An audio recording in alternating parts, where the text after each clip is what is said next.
and welcome back. Our guest tonight is Holland Vanden Nieuwenhof. He's no stranger to our viewers. He's an Oklahoma native. He served as a rifleman in the Marine Corps. He became an activist to expose government lies and cover-ups. You can find him on freemindreport.com and also at noblelie.com. He's a researcher and producer for the film A Noble Lie. He joins us now. Welcome, Holland. Thank you. Thank you very much for having me on. Okay, Holland, for our new viewers, can you just take a few minutes and summarize A Noble Lie? What made you want to get involved, and what exactly the film's about? A Noble Lie, Oklahoma City, 1995, is an expose of the Oklahoma City bombing in the light of new and suppressed evidence that exposes the official story to be a lie. We've won 8, actually been awarded or recognized in 8 film festivals, 8 or 9 thus far, and we've achieved a lot of success in reaching out to the mainstream and showing them that the evidence for the Oklahoma City bombing is very damning of the official story, and it doesn't quite make sense.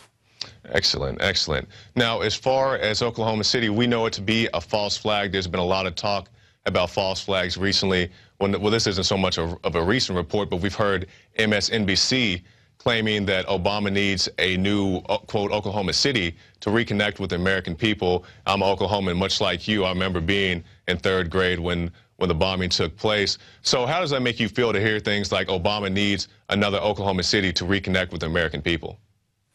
Well, it's insightful to their point of view because they view these events, the tragedy associated with them, as political opportunities, not as tragedies for the nation. These are things to be taken advantage of and also perhaps instigated to fulfill a political agenda. President Bill Clinton himself told reporters on Air Force One that, they were asking him how he won re-election when he was suffering so much criticism. He told them Oklahoma City, right, because the bombing brought the country together. Now, things with Oklahoma City, we hear a lot of speculation, a lot of the questions of the official story.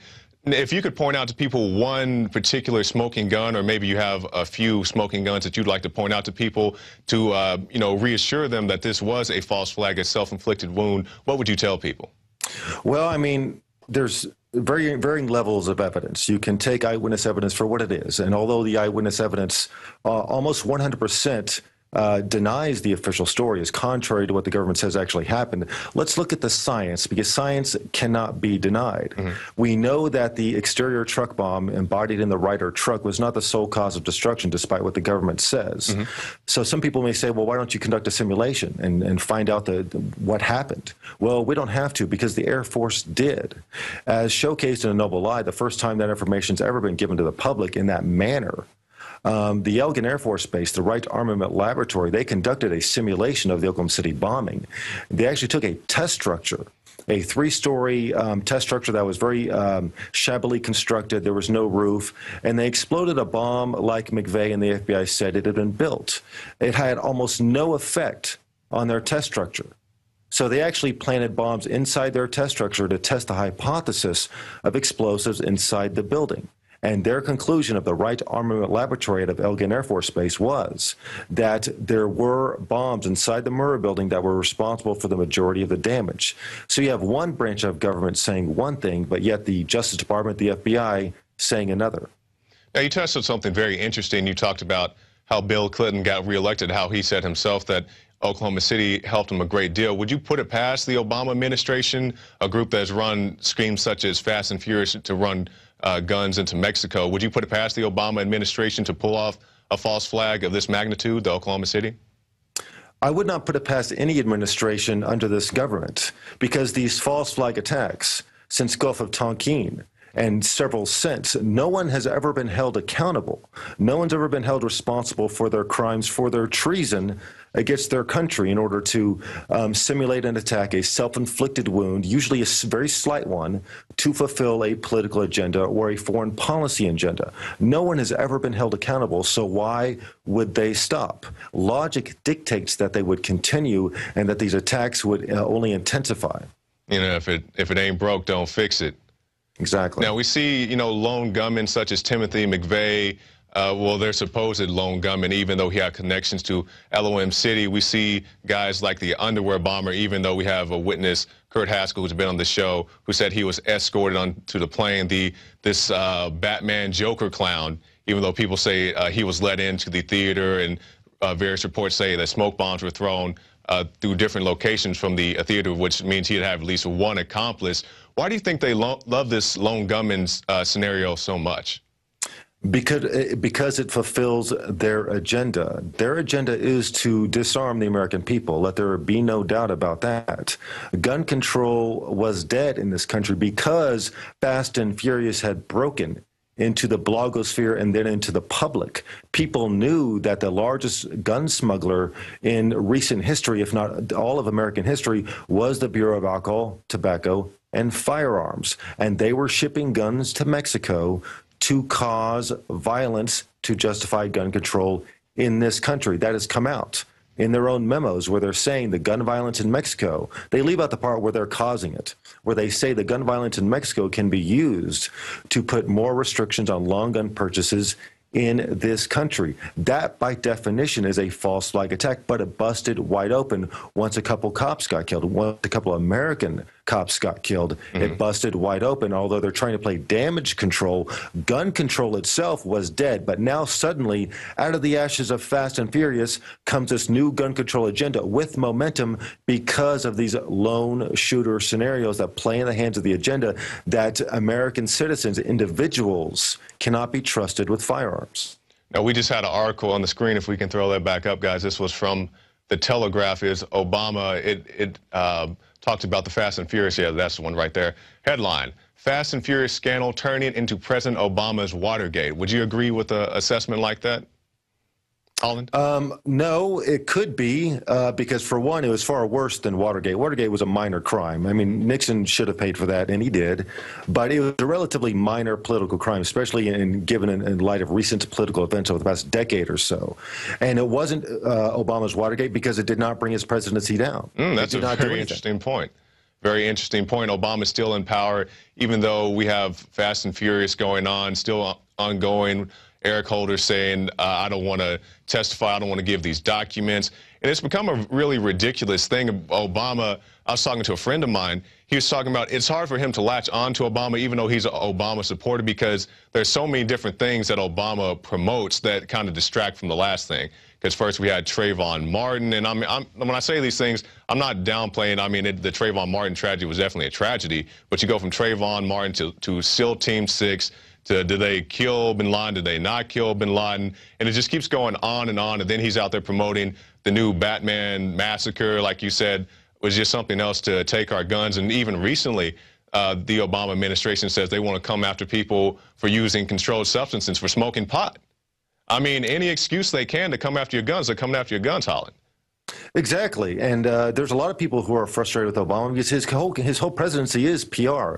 He has done nothing for the people, nothing for those people he promised he would do things for once he became president. People are seeing through that. They're seeing through the PR. That's why he may need some kind of traumatic event to absolve people of their critical thinking skills. So they're not thinking about the facts. They're appealing to emotion, because emotion can be controlled. Irrational people can be controlled, not rational, critical thinking people. So something may have to happen to shock us out of our good wits, perhaps, and support this presidency. Yeah, you made a very good point there. People will buy into this shock and awe. So let's say if he does pull off a false flag attack, now he'll have the American people behind him. Because we just saw today that certain provisions of the NDAA that were reversed were actually, I guess you call it re-reversed. They said that the homeland battlefield scenario, which basically claims that the United States, and well, it says the whole world, but the United States in particular is a battlefield, which would grant Obama certain, or whatever president, certain, I guess you'd call them wartime powers to act as they please. So what do you think about that, Holland? Well, I think it's ludicrous and an illustration of the age in which we live, which is robbed of irony. That a former president, a former constitutional scholar who is now president, his administration is now arguing that the court's ban on NDAA is unconstitutional because it restricts his powers as commander-in-chief in wartime. He's in fact arguing that NDAA, the power for the government to detain American citizens at will without recourse to the justice system for the duration of a decades-long war, that this is constitutional. That is his argument. And the fact that the mainstream media is accepting this argument without laughing in the administration's face tells you that they've lost total touch with reality also. And we've heard Obama say that he doesn't need to consult the constitutional issue, something that Ron Paul commented on. And we've even seen the FBI director, Mueller, who said that he doesn't like certain provisions of the NDAA because it keeps the FBI from doing their job. Because if these guys are locked up in some hole in Gitmo, they can't extract information from them, to solve their crime. So it's just an ongoing problem. Well, that's probably just a turf war right there. But we know that NDAA, I mean, President Obama signed that on New Year's Eve, which tells you that he did not want a lot of press on that because most media, they're out covering New Year's Eve celebrations. They're not covering the fact that President Obama is signing a law to be executed in this nation on New Year's Eve. He was trying to hide it.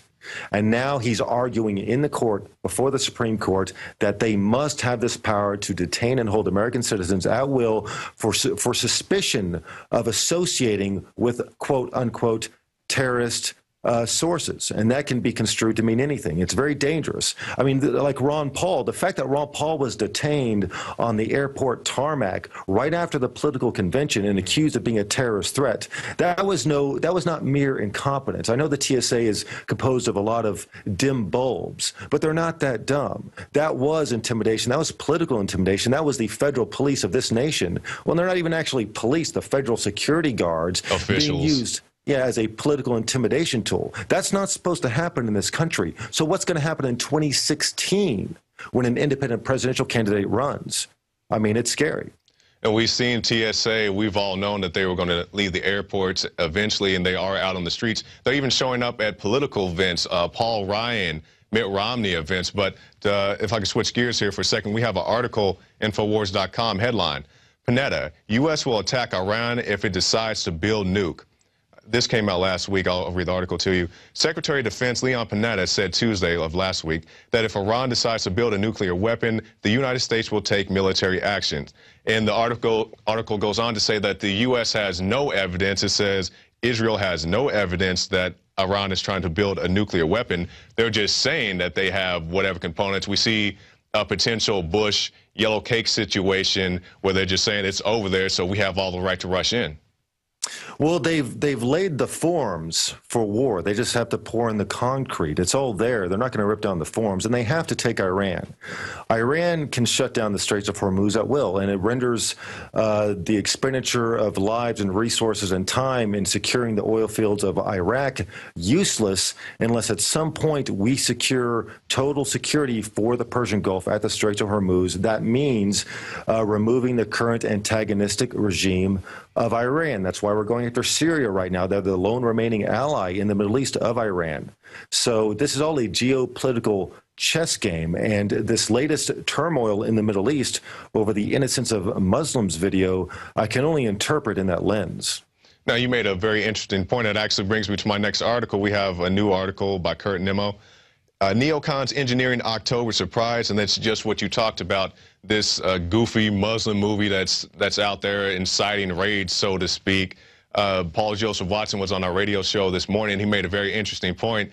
He said he saw the video, at least what's posted online, and he said somebody getting angry about this new Muslim video is like a Christian getting mad at a Monty Python video. So, I mean, what do you think about this new Muslim video? Well, I viewed the video in the lens of a filmmaker myself. So I looked at it as a product produced by a filmmaker. And about 2 minutes in, I was wondering if it was satire or comedy, but it wasn't funny. And then I realized they were being serious. And then I realized, well, actually, no, they're not being serious. This is not a serious product that anyone would ever try to sell to anyone. This was not made to derive a profit, especially for the shadowy investors that the mainstream media can't seem to pin down. This is not designed to provide entertainment. It is mere provocation and insult. That's its only purpose. And in that case, it's successful. But like you said, it is ridiculous. It is comically bad, but it's not funny. It's insulting. I was embarrassed for the filmmakers. Really? No one could take it seriously, and I can only imagine that it was a deliberate, it's cover for what's going on overseas. You made a very good point. I like what you said talking about being a filmmaker. When you see films such as Coney 2012, this is a little off topic, but when you see films like Coney 2012, what do you think about things like that? Is Is that propaganda? What is that? What is your view on the Kony 2012? Well, I admired the speed at which the message was spread, which is why I looked into it, because that's what we're all trying to do, to compose a message about something that right that needs to be wrong, and giving it to the world and watching it explode. That's what we all want to do. So I looked at Kony in 2012, and I realized that it was fulfilling a foreign policy objective in Congo and Uganda over this mysterious Kony who hasn't been seen in 6 years. It's a non-issue. In fact, it's been proven that the filmmakers collaborated with the regimes in Africa and throwing some people in their movie in jail to be tortured. And of course, the subsequent meltdown of the filmmaker was not expected by those who put it out. So you can see that even though they they engage in mimetic engineering, creating these memes that are going to influence behavior through YouTube videos, through music videos, through TV and film. They insert these viruses into the human thinking to try to alter our behavior. And Kony 2012 is part of that. And it imploded. It blew up in their face because the filmmaker, something went really bad there. So we can see that they're trying. They're not very good. And for example, this Innocence of Muslims video is atrocious. It's horrible. It's a joke. And if that was an earnest effort, I'm embarrassed for the controllers. Yeah, people comparing it to South Park, Team America kind of movie. Yeah. I haven't had a chance to see the whole thing, but the clips I saw were pretty bad. So as far as, you being an expert on false flags, having done this film, do you see any big risk, any, new target for the U.S., anything that we may want to look out for? Because we see that they're rolling out to bus stations and going out to sports venues. Do you foresee any big event? Well, obviously, like I said before, the crosshairs are on Iran. Syria is merely in the way. Perhaps they'll have to wait to take care of Syria before they go after Iran. But when Syria falls, Iran is definitely next. And that is going to be bad because it's going to be perhaps a joint strike between the U.S. and Israel. Iran's going to respond in kind. They're going to respond by shutting down the Straits of Hormuz, which they can at will. That means oil prices go through the roof. Perhaps leading to an economic collapse in this country or a food supply collapse. That's very possible if food is so expensive to transport that it's not worth transporting it because no one can make any money. And of course, if the government tries to step in to move food, that's going to be a disaster. It's not going to work. So I think if we go into Iran, we're really going to see, at the very least, a major historic economic downturn. And also, in terms of retribution, Iran is going to strike back. If we attack their country, they're going to activate cells in this country that have been planted here for years. And if not that, the CIA will activate their own cells and create a wave of terror across this country, small time, attacking shopping malls, attacking small targets, that will lead to a nationwide rule of martial law, which people will welcome because there will be small things getting blown up left and right. If we go into Iran, there will be terrorism in this country. There will be a concrete police state. I can guarantee that. Yes, you make an excellent point talking about the police state. We all know there are FEMA camps. We've seen it on the Jesse Ventura show, Conspiracy Theory. Alex and Jesse, they go out and they meet the people who run these FEMA camps, and they say, or whatever name they gave them, the housing units or whatever they call them, and they say, oh, the kids, they're very happy here, and they say, why do we have barbed wire fences and bales of razor wire out here? So, I mean, you make a very good point. People need to be prepared. They need to, I'm not saying go out and buy a bunch of guns, but go get your food and your water. Be prepared in case a false flag attack happens. What do you make any preparations when you're on your radio show? And if anybody calls in to ask you about preparation, do you make any particular type of preparations? Well, I mean, I'm not an economics expert, so I stock up on a little metal, but not too much, simply because it's not my thing. Frankly, I stock up on firearms. Really? Because not just for use, but for barter and trading. If something really does go down, guns are literally going to be worth their weight in gold. You can sell them as gold, and you can actually use them if you need to. You can't throw your gold pieces at someone. That's and also food. That's the big thing. Food. I don't want to be having to line up at the local Walmart for my food tickets for the food truck or however they're going to try to rectify the food supply. I'd rather rely upon my own resources, not have to sign up for something like that, and to be able to feed myself and my family. Now, talking about the government getting ready for martial law, they've gone out and bought over 1 billion bullets now between various agencies. They're saying they're for target practice, and now they're even talking about they have sniper bullets, supposedly blanks, that that I guess for target practice. Well, you target practice to eventually shoot something, you know. So what are they gearing up for? Do you see any reason or need for them to have all these stockpiles of bullets and new armored vehicles? I do not. Logic dictates that society does not need that to solve crime or even terrorism. Good investigation, proper national security would solve the terrorism problem. The national defense problem could be solved by not intervening in wars overseas. The only use of these armored vehicles, I mean, those sniper rounds are no joke. That's what the snipers are using overseas. Sierra Match King hollow points. Those are real. Those are the real deal. 168 grain. Those are used for killing people. They're not blanks. So what we're seeing is the federal law enforcement agencies gearing up for what? I mean, what is going to happen? What are they foreseeing? What are they planning for? They know something we don't. Exactly. Exactly. All right. Our guest is Holland van den Nieuwenhof. Can you give us your sites? Well, of course, you can check out the movie A Noble Lie at the InfoWars shop. Check it out there. Make your purchase. You can check out the trailer and contact us about the movie at anobleye.com. And I also have my own radio show, Free Mind Report, at freemindreport.com. It's heard in Austin on 90.1 Monday evenings, 6 to 8 p.m. Okay. All right. And the film is A Noble Lie. I've seen it myself. I very much enjoyed it. And I want to thank you, Holland, for your time. And please stop by if you have any new developments. How's the film doing? It's doing very well. Actually, we just got word that we got accepted to 2 more film festivals. I don't even know the names. It's doing very well. And we're actually working on a current project right now called State of Mind, the Psychology of Control, which is a treatment of mind control, examination of the concept of mind control on societal and individual level. All right. Our guest is Holland van den Nieuwenhof, and we definitely thank you for your time, Holland. Thank you. Thank you very much. All right. And there he goes, ladies and gentlemen, another excellent breakdown of the coming police state. And like he said, get ready. They could roll out martial law at any moment. They could roll out a new false flag at any moment, so just be prepared for that. The film, A Noble Lie.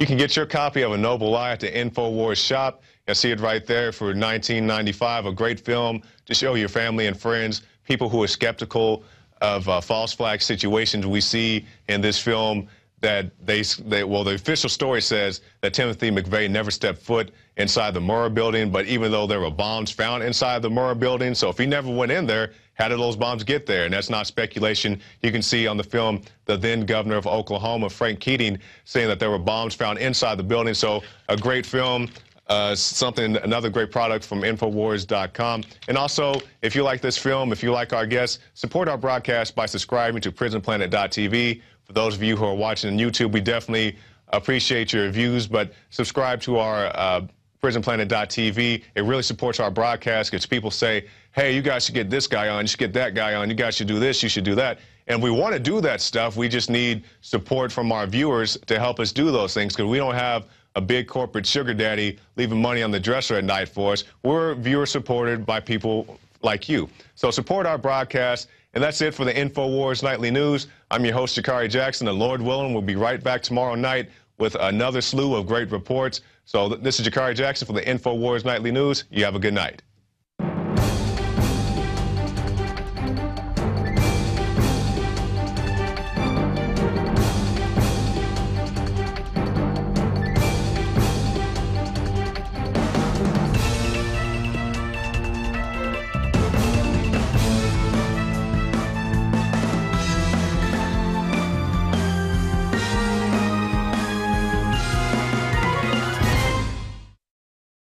Visit Infowars.com and PrisonPlanet.com. When you're on the site, you can also tune in 24 hours a day to my daily radio broadcast. There's also a free iPhone app to listen to the syndicated radio show when and where you want.